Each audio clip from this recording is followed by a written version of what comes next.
Hi friends, നാളെ exam തുടങ്ങുകയാണല്ലേ. SSLC +2 വിദ്യാർത്ഥികൾ, നാളെ +1 വിദ്യാർത്ഥികൾക്ക് എക്സാം ഇല്ല. അപ്പോൾ സാധാരണ SSLCയുടെ എല്ലാ എക്സാമും രാവിലെ തന്നെയാണ് വരുന്നത്. +1 +2 വിദ്യാർത്ഥികളെ സംബന്ധിച്ചിടത്തോളം +1കാരുടെ ലാസ്റ്റ് എക്സാം മാത്രം രാവിലെ, ബാക്കിയെല്ലാം ഉച്ചയ്ക്ക് ശേഷമാണ്. ഉച്ചയ്ക്ക് ശേഷമുള്ളത് 1:30ക്കാണ് തുടങ്ങുന്നത്. വെള്ളിയാഴ്ച ദിവസം 2 മണിക്കാണ് തുടങ്ങുന്നത്. അപ്പോൾ നാളത്തെ ഒരു ദിവസം എങ്ങനെയായിരിക്കണം എന്ന് പ്രത്യേകം ശ്രദ്ധിക്കുക. ആദ്യം തന്നെ ഓർക്കുക, എക്സാമിൻ്റെ അരമണിക്കൂർ മുന്നേ നമ്മൾ സ്കൂളിലെത്തി നമ്മുടെ ഹോൾ ഐഡൻറ്റിഫൈ ചെയ്ത് അവിടെ എത്തിയിരിക്കണം. തലേ ദിവസം തന്നെ മിക്ക സ്കൂളുകളിലും നിങ്ങളുടെ സീറ്റിംഗ് അറേഞ്ച്മെൻറ്റ് റൂമൊക്കെ നിങ്ങളുടെ ഗ്രൂപ്പിൽ ഇട്ട് തരും. എന്നാലും അവിടെ എത്തി നിങ്ങൾ കൂളായി അവിടെ ഇരുന്നിരിക്കണം. പക്ഷേ ഫസ്റ്റ് ഡേ അരമണിക്കൂറും പോരാ, ഒരു 3/4 മണിക്കൂർ മുന്നേ തന്നെ അവിടെ എത്താൻ വേണ്ടി ശ്രദ്ധിക്കുക. അതായത് ഇപ്പോൾ 1:30ക്ക് എക്സാം ആണെങ്കിൽ 1 മണിക്കല്ല, ഒരു 12:45 തന്നെ എത്താൻ വേണ്ടി ശ്രദ്ധിക്കേണ്ടതാണ്. അപ്പോൾ നാളത്തെ ഒരു ദിവസം എങ്ങനെയായിരിക്കണം ചോദിച്ചാൽ, ഇന്ന് തന്നെ നിങ്ങൾ പ്ലാൻ ചെയ്ത് വരണം. ഇന്ന് നേരത്തെ നന്നായിട്ട് ഉറങ്ങുക. മിനിമം ഒരു 6 മണിക്കൂറെങ്കിലും എല്ലാവരും ഉറങ്ങിയിട്ടുണ്ടാവണം. നാളെ രാവിലെ പ്രാർത്ഥനയോടുകൂടി എണീക്കുക എല്ലാ കുട്ടികളും. പ്രത്യേകിച്ച് റംസാൻ മന്ത് നടക്കുന്നതുകൊണ്ട് തന്നെ വ്രതെടുക്കുന്ന കുട്ടികളാണെങ്കിൽ രാവിലെ കൃത്യസമയത്ത് എഴുന്നേറ്റ് നന്നായി അത്താഴം കഴിക്കുവാൻ ശ്രദ്ധിക്കുക. അത്താഴം എന്ന് പറയുമ്പം പ്രത്യേകിച്ച് അതായത് കൂടുതൽ സമയത്തേക്ക് നമുക്ക് എനർജി കിട്ടത്തക്ക വിധത്തിലുള്ള ഭക്ഷണങ്ങൾ കഴിക്കുക. അധികം വിശപ്പ് നമുക്ക് വരാതെ കൂടുതൽ നേരത്തേക്ക് എനർജി കിട്ടുന്ന തരത്തിലുള്ള നട്ട്സൊക്കെ പ്രത്യേകം, ഡ്രൈ ഫ്രൂട്ട്സും നട്ട്സൊക്കെ പ്രത്യേകം ഇൻക്ലൂഡ് ചെയ്യാൻ വേണ്ടി നിങ്ങൾ ശ്രമിക്കണം. നന്നായിട്ട് അത്താഴം കഴിക്കുക. എന്നിട്ട് പ്രാർത്ഥനയോട് കൂടിയിട്ട് നമ്മൾ എക്സാമിൻ്റെ കാര്യങ്ങളൊക്കെ റെഫർ ചെയ്ത് തുടങ്ങുക. ഫ്രഷായി രാവിലെ എക്സാമുള്ള കുട്ടികൾ നേരത്തെ എഴുന്നേറ്റ് കുളിച്ച് ഫ്രഷായിട്ട് ഒരു 3/4 മണിക്കൂർ മുന്നേ തന്നെ എക്സാം ഹാളിലേക്ക് എത്താൻ വേണ്ടി ശ്രദ്ധിക്കുക. പിന്നെ നാളത്തെ എക്സാമിന് പോകുന്നതിന് മുന്നേ എല്ലാ ദിവസവും നമ്മൾ ഹാൾ ടിക്കറ്റ് എടുത്തിരിക്കണം.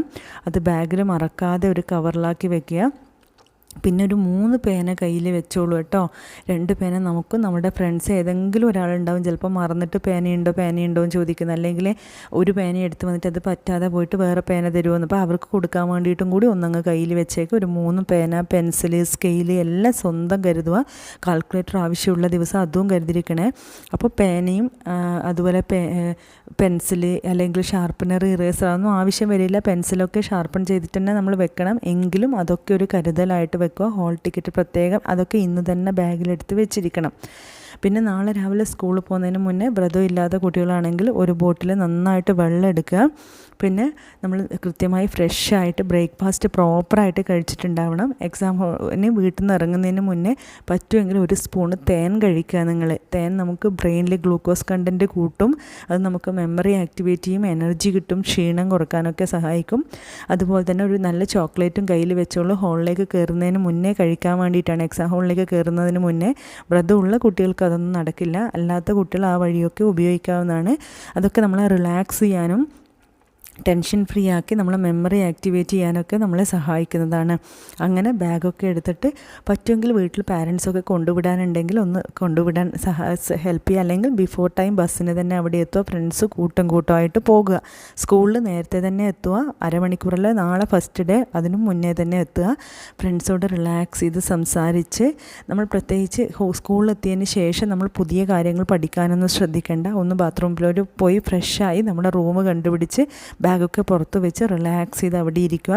ടെൻഷൻ ആർക്കെങ്കിലും തോന്നുന്നുണ്ടെങ്കിൽ ഒരു 5 തവണ breath in and breath out എടുക്കുക. നമുക്ക് വിശ്വാസമുള്ള ദൈവത്തിനെ ഒന്ന് പ്രാർത്ഥിച്ചുകൊണ്ട് breath in and breath out എടുക്കുക.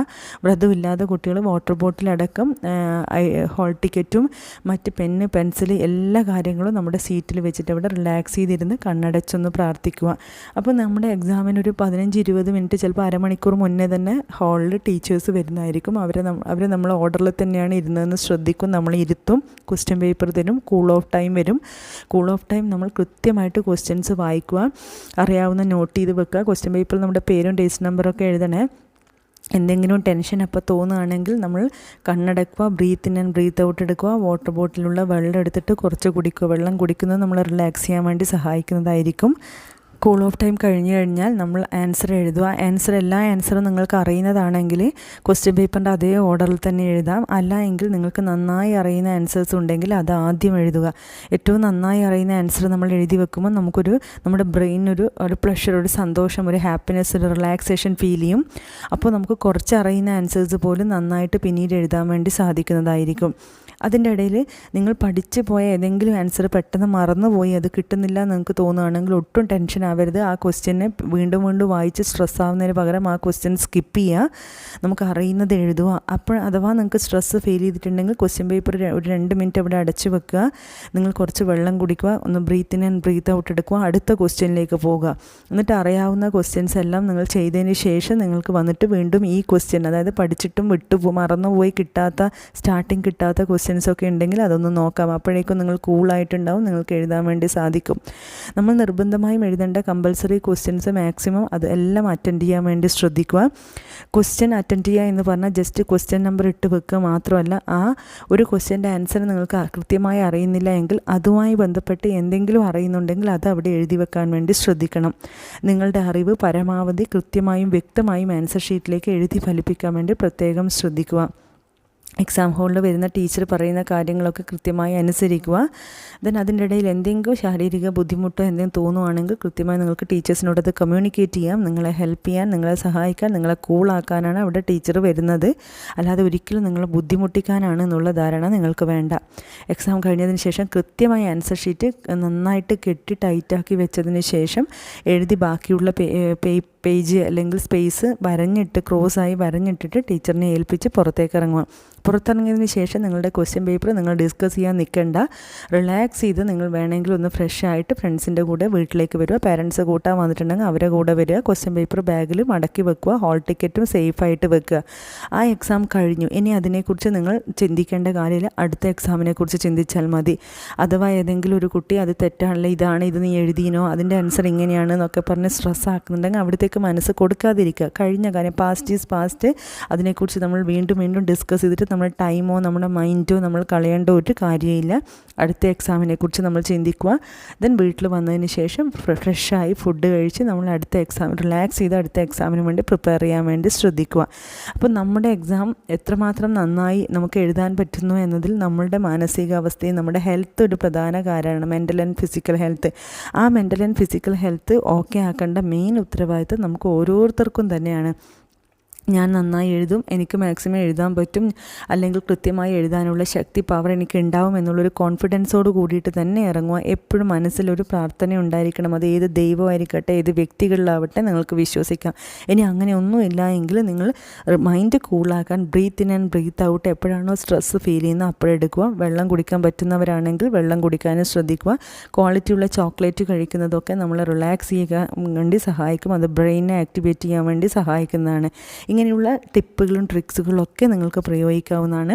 അങ്ങനെ ഒരു നാളത്തെ ദിവസം ഫ്രഷായൊരു ദിവസം. ഇനി അതല്ല, ചിലപ്പോൾ ചില കുട്ടികൾ ബസ്സിൽ കയറി പോകുമ്പോൾ ചിലപ്പോൾ ബസ് ബ്രേക്ക് ഇഷ്യൂ ആവുമോ, അല്ലെങ്കിൽ നമ്മൾ കാത്തിരുന്ന ബസ് കിട്ടാതിരിക്കും, അങ്ങനെയൊക്കെ ചെയ്താലും നിങ്ങൾ അയ്യോ എൻ്റെ ഇന്നത്തെ എക്സാം എങ്ങനെയായി ഒന്നും ടെൻഷൻ അടിക്കരുത്. അതായത് നിങ്ങൾ ബിഫോർ ടൈം ഒരു 3/4 മണിക്കൂർ മുന്നേ എക്സാമിന് സ്കൂളിൽ എത്തത്തക്ക വിധത്തിൽ നിങ്ങൾ ഇറങ്ങുക. അതിൻ്റെ ഇടയിൽ എന്തെങ്കിലും ഒരു താമസം വന്നാൽ ഒരു ബുദ്ധിമുട്ടുമില്ല, നിങ്ങൾ കൃത്യസമയത്ത് എന്തായാലും എത്തും. ടീച്ചേഴ്സൊക്കെ നിങ്ങളെ എല്ലാ വിധത്തിലും കൂളാക്കാൻ വേണ്ടി ശ്രദ്ധിക്കും. അപ്പോൾ നല്ലൊരു ഈ വർഷത്തെ എക്സാമിൻ്റെ തുടക്കം ആവട്ടെ. Wish you all the best. God bless you. എല്ലാവർക്കും നാളത്തെ എക്സാം ഈസി ആയിരിക്കട്ടെ. ഇനി അങ്ങോട്ടുള്ള ഒരു ഈ എക്സാം കാലം തന്നെ ഈസി ആയിരിക്കട്ടെ.